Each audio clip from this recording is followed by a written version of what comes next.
Yes Nagaraj గారు నమస్తే అండి.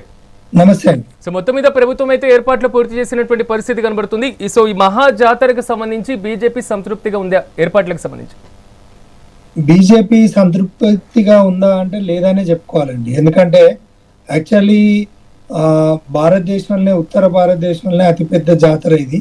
ఈ జాతరకు నేషనల్ నుండి కూడా మన సెంట్రల్ గవర్నమెంట్ నుండి ఫండ్ అలాట్ చేసిండ్రు.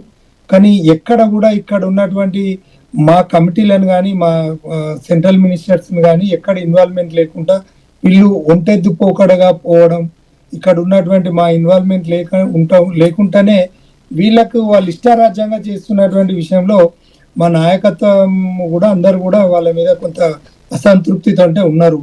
కానీ ఇక్కడ మనం మెయిన్గా మాట్లాడుకుంటే ఇది ఆదివాసీ జాతర. ఎందుకంటే పంచభూతాల సాక్షిగా అక్కడ మేడారంలో ఉన్నటువంటి ఒక మాన్యుమెంట్ అంతా కూడా ఒక ఇదేంటంటే మోడర్నైజేషన్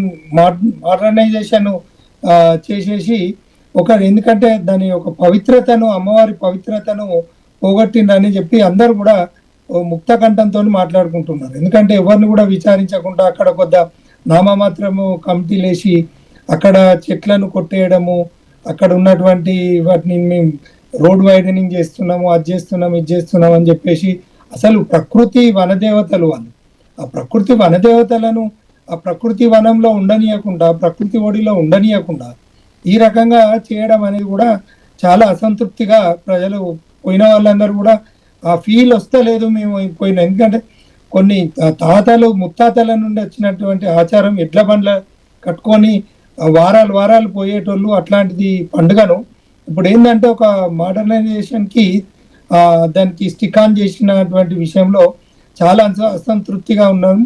ఎందుకంటే మనకు ఉన్నటువంటి ఏ దేవతకు ఆ దేవతకు ఓ ప్రత్యేకత ఉంటుంది. అలాంటిది సమ్మక్క సారలమ్మకు ఉన్నటువంటి చరిత్ర వనదేవతలు వాళ్ళు వనంలో నుండి ఉన్నటువంటి దేవతలకు ఒక పుణ్య ప్రదేశాన్ని దాన్ని ఏంటంటే 2 సంవత్సరాలకు ఒకసారి వచ్చే పండుగ.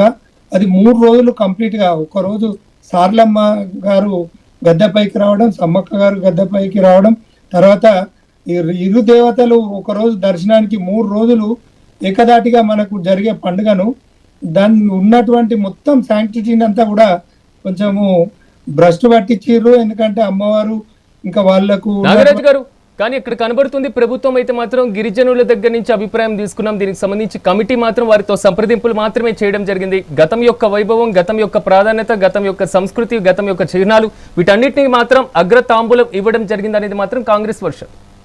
ఇప్పుడు అక్కడ ఉన్నటువంటి కమిటీలు ఏదైతే ఉన్నాయో ప్రభుత్వాలు వీళ్ళు కూర్చొని మాట్లాడుకొని వీళ్ళు డిసైడ్ చేసిందే కమిటీ అని చెప్పి చేసారు.